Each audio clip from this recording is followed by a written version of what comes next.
Yung mga tao gusto nilang malaman ng publiko, yung binanggit po ni Attorney Topacio about, sabi niya kanina na i-mention niya yung sino ang may pinakamalaking insertions and what could be the relevance nitong insertion na to politically but also sa galawan na nangyayari sa gobyerno natin. So, Attorney Topacio, can you answer that? Yes, maraming salamat, Rob. But before I do, nais ko lang sabihin something very brief. I'd like to issue a respectful challenge to our President. Mr. Marcos, di ba ang narrative na iyong pinopromote ay hindi ako kasama dyan sa mga flood control scandals na yan. And in fact, ang sabi mo, ako nga ang nagpa-imbestige. Sinasabi mo yan constantly to your mouthpiece. At sinabi mo pa nga, di ba, noong ikaw ay nag-speech nung SONA, mahiya naman kayo. Now I would like to respectfully ask the President, Sir, kung hindi ikaw ang mastermind, sino? Ba't hindi mo masabi? Hanggang ngayon, September pa yung ICI mo, hindi mo pa rin masabi. Di ba? Kung ikaw ang nagpa-imbestiga, ano nangyari sa investigasyon? Bakit hindi mo pa rin masabi hanggang ngayon kung sino ang mastermind? At sa nakikita mo na yung National Expenditure Program mo ay nilakihan na naman, just like before, nung sinabi mong mahiya naman kayo, bakit ayaw mong sabihin sa present na House, mahiya ulit kayo? I mean, what gives? Salita lang ba, Mr. President? Are you not going to tell the Filipino people kung sinong dapat mahiya? Sino man dapat mahiya talaga rito? Kung hindi yan, naalala ko yung claim ni Montulfo na nakaiwan daw ng 1 bilyong piso si Pangulong Duterte sa Malacanang. Alam nyo, hindi naman po in-house si Pangulong Duterte. Peaceful transition of power. Paano ka makakaiwan ng 1 bilyon? Kung Mayo pa lang, alam mo nang matapos na yung term mo eh. Kung meron ba 1 billion granting without conceding may 1 billion doon, hindi maiuwi mo yun. Ang tagal ng panahon para maiuwi mo 1 billion.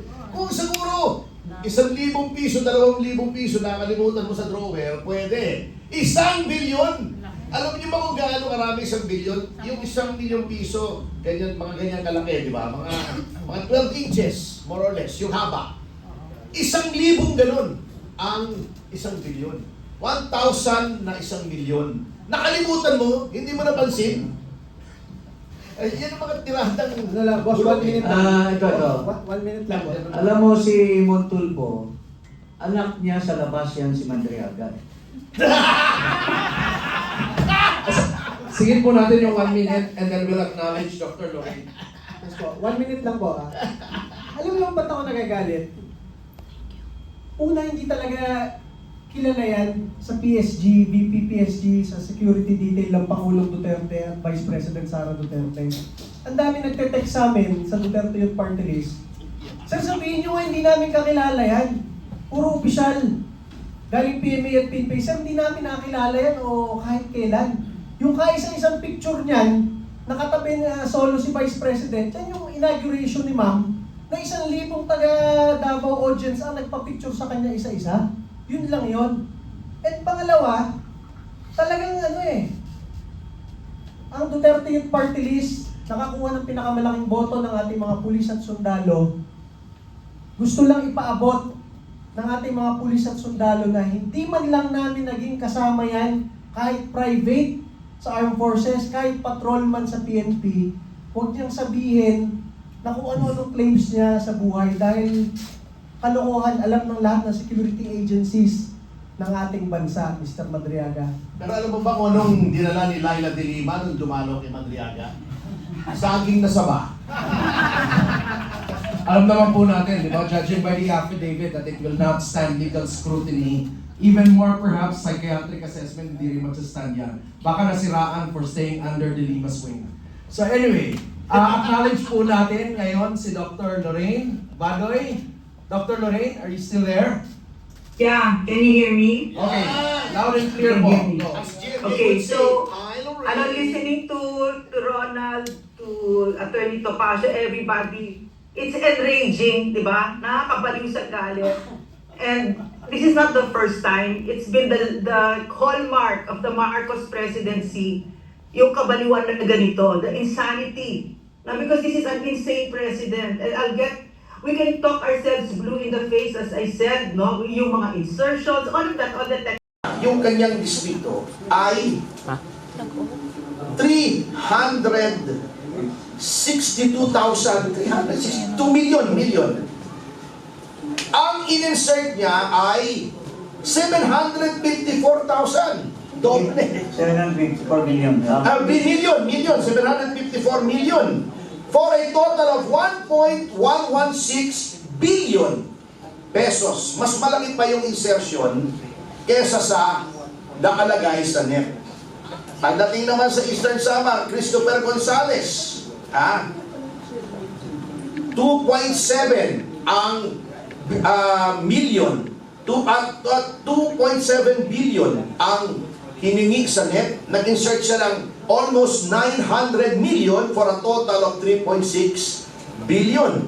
Eto na. Eto, the Swansea sisters. Yung paborito, yung crush ni Congressman Jim Yung pinakamagandang congresswoman sa House. Hindi, magkapatid ito. Iba pa yung si Micaela. Yung Bella, Yung Bella. medyo improved version. Hindi ko kilala kasi. Oo. Hindi masyadong vampiric yung mukha. Kita nyo 2.3 ang hiningi sa NEP. In-insert niya is 1.5 for a total of 3.8. Almost 3.9 kung rounded off. Yung kapatid niya, na chairman ngayon, ano? Chairman ng APRO, yes. Oo. 1.7 ang in-insert sa 1.6 for a total of 3.4 billion.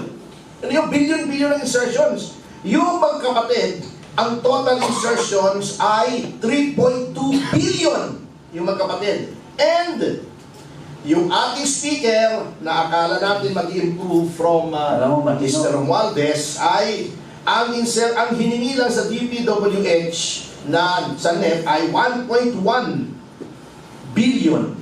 Ang in-insert niya ay 2.6, halos triple. Tinriple niya for a total of 3.783 billion pesos. Yan ba ang reform budget? Yan ba ang nahiyang mga tao? Hindi po sila nahiya. What are we going to do with this?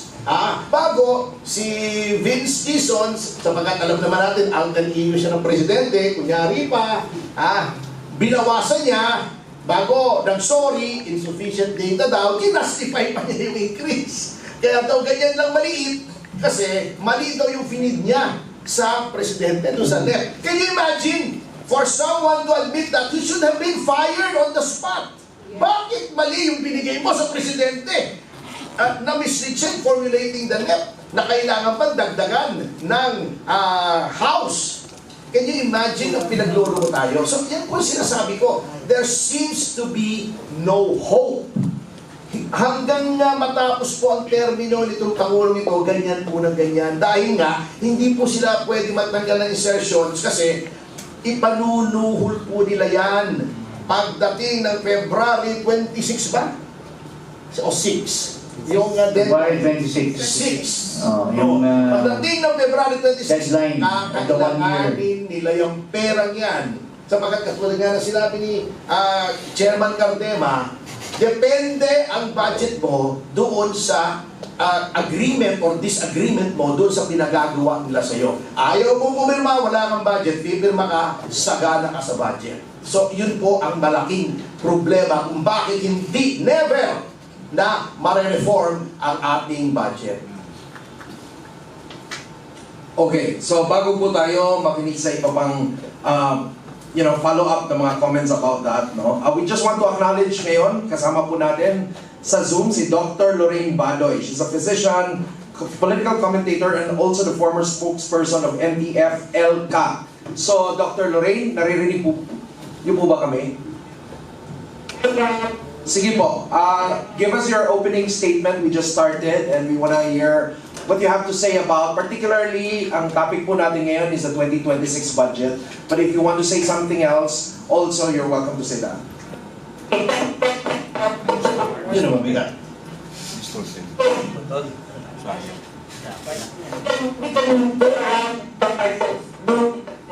Doc Lorraine, hindi po clear yung microphone ninyo. Medyo napuputol-putol po siya. But I think your signal is okay because hindi naman napuputol-putol yung video ninyo. But it's just your microphone now. Wala pa po. Hindi pa rin. Okay. Sige. So we'll go ahead first. Parang si BBM lang magsalita pagkapatulog mo.